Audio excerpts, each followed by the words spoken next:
हैं जन टीवी और मैं आपके साथ आकांक्षा पारिक और अब आपको सीधा ले चलते हैं देहरादून, जहां पे विधानसभा की कार्यवाही शुरू हो चुकी है। आपको बता दें कि आज यूसीसी बिल पर सदन में चर्चा की जाएगी। माननीय अध्यक्ष जी, कल से यूसीसी पर चर्चा हो रही है। हम लोग जानते हैं कि भारत के संविधान में अनुच्छेद 44 में इसका जिक्र किया गया है और राज्य भारत के समस्त राज्य क्षेत्रों में नागरिकों के लिए एक समान सिविल संहिता प्राप्त करने का प्रयास करेगा। अनुच्छेद की व्याख्या को भी हम ध्यान से अगर पढ़ें तो यहाँ पर राज्य का अर्थ भारत गणराज्य से है और राज्य क्षेत्र का अर्थ पूरे भारत से है। इसके कारण उद्देश्य का साफ साफ लिखा जा रहा है कि अनुच्छेद 44 के अनुपालन में सरकार उत्तराखंड राज्य में राज्य क्षेत्र के सभी निवासियों के लिए विवाह, उत्तराधिकारी आदि मामलों के लिए समान संहिता ला रही है।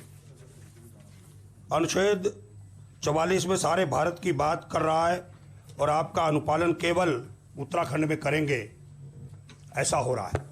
जबकि ये बात पूरे भारत के अंदर केंद्र सरकार को इसको लानी चाहिए थी, अलग राज्य को इसके अंदर नहीं लाना चाहिए था।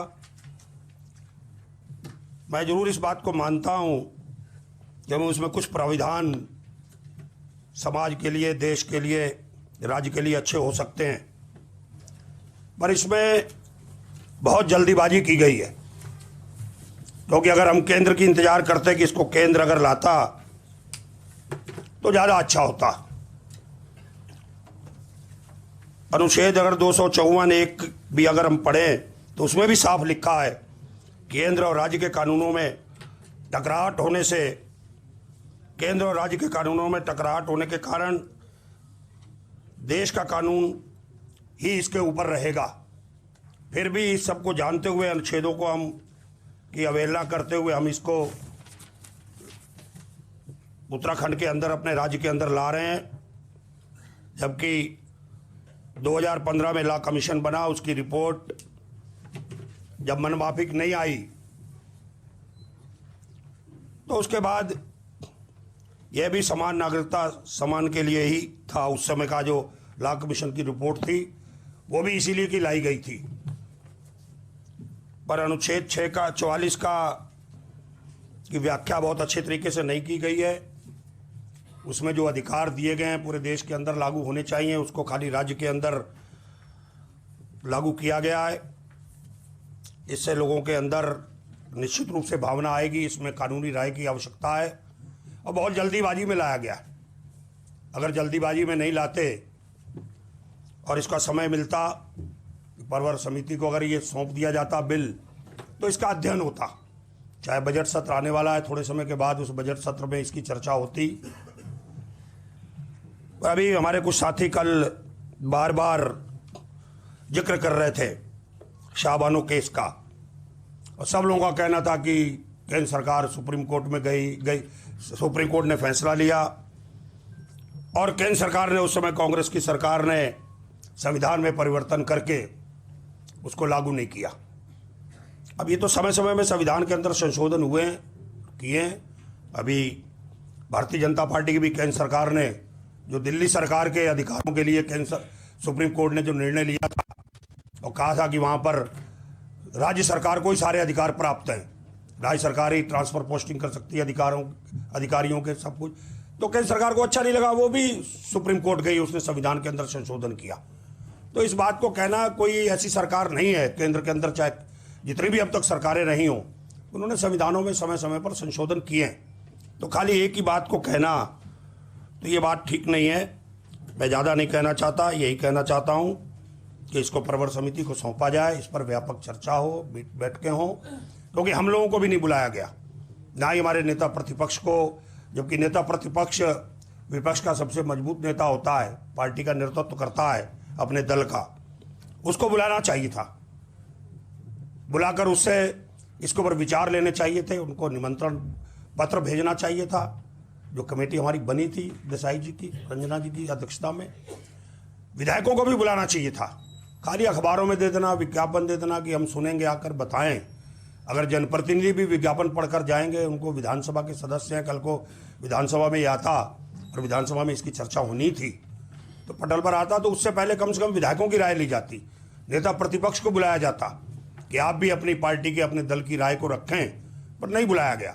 अभी कल भी हमारे साथियों ने कहा कि नहीं वो तो अखबारों में था, पढ़ा नहीं, और भी कई सारे जिक्र किए। एक हमारे साथी ने भी ये बात कही कि साहब वो जो है एक ही परिवार, सारे परिवारों को, बच्चों को, लड़कियों को अधिकार मिलेंगे। अच्छी बात है, अधिकार मिलने चाहिए, लड़कियां में हमारी बराबर हैं, बहनें भी हैं हमारे परिवारों की, पर उसमें ठीक है, पर इस पर विचार करना पड़ेगा कि जब लड़की हमारी जब ससुराल चली जाती है, हम उसकी जब शादी कर देते हैं, शादी करने के बाद जब वो जाती है तो क्या शादी करने के बाद उसके ससुराल वाले उसका उत्पीड़न नहीं करेंगे? इसमें क्या व्यवस्था है? कल को कहेंगे कि जाइए, उसको तंग करेंगी अपना परिवार से। पहले भी आदमी जब व्यक्ति शादी करता है तो सब बहुत कुछ देता है अपनी लड़की के लिए, बहुत कुछ करता है उसके लिए, और उसके बाद भी अगर उसको पीड़ित होगी वो, उसको कहा जाएगा कि जाओ संपत्ति में से हिस्सा लेके आओ, बराबर का है, कोर्ट कचहरियों के केस बढ़ेंगे, इसको कौन देखेगा? इसका उसमें उनके अधिकारों को कहीं भी सुरक्षित रखने की कोई बात नहीं की गई। तो इस तरह की बहुत सारी खामियां हैं जिनका अभी जिक्र हम लोग सब कर रहे हैं। हम इसका विरोध नहीं कर रहे हैं कि ये विरोध ये पास नहीं होना चाहिए, पर हम इतना जरूर कहना चाहते हैं इसको पास कराने से पहले प्रवर समिति को सौंपा जाए। कल हमारे भगत जी तो अभी आए नहीं, कल कुछ कह रहे थे, मैं ज़्यादा नहीं कहना चाहता, भगत जी होते तो मैं भी आज कुछ उनके बारे में कहता, क्योंकि जब कोश्यारी जी मुख्यमंत्री बने, जब राज्य की स्थापना हुई, तब भी उनको रोक दिया गया मंत्रिमंडल से।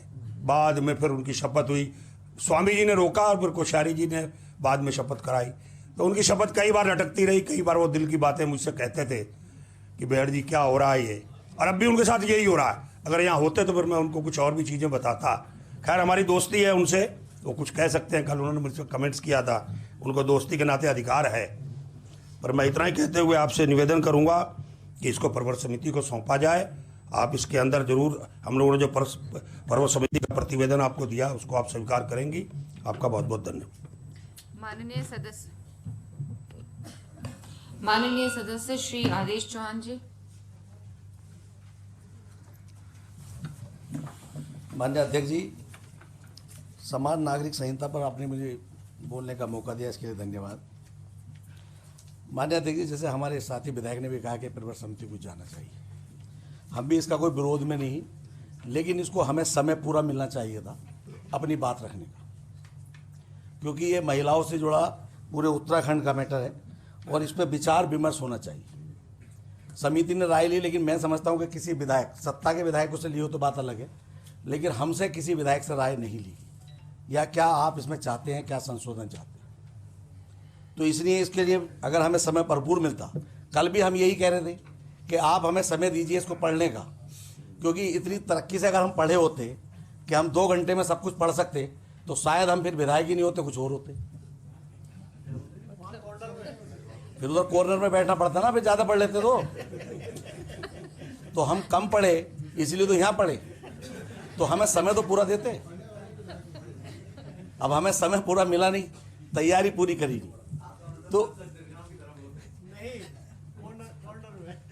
तो मेरा आपसे आग्रह है कि इसे समय भरपूर मिलना चाहिए।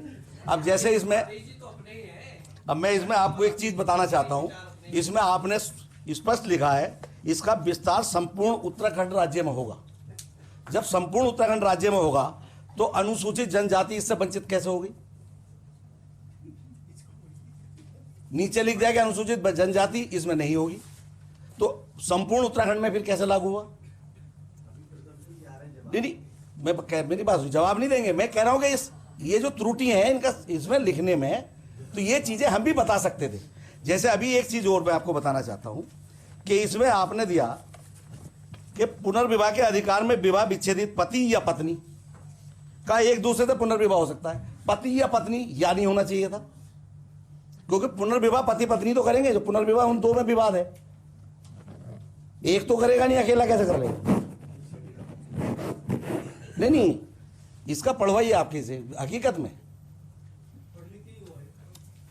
आप अर्थ, मैं क्या कह रहा हूं, एक बात सुनिए, पुनर्विवाह होगा तो पति पत्नी में होगा ना, पति या पत्नी का तो नहीं होगा, एक का तो नहीं होगा। तो मेरा कहने का मतलब है कि कुछ चीजें ऐसी हैं, अब जैसे हमारे हर धर्मों में अलग अलग रीति रिवाज है कि किसी हिंदू महिला का पति अगर स्वर्गवास हो जाता है तो कुछ दिन 13 दिन तक 13वीं तक शोक रखा जाता है। मुस्लिमों में 40 दिन या तक रखा जाता है। अब उनके 40 दिन के पे तो बैन है, हिंदुओं के 13 दिन पे बैन क्यों नहीं है?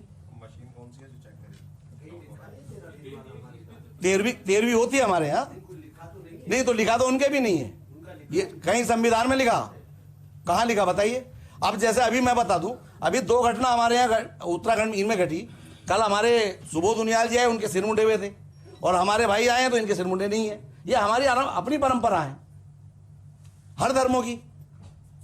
तो इसमें अगर कोई इद्दत रख रहा है तो इसका संविधान से क्या लेना देना,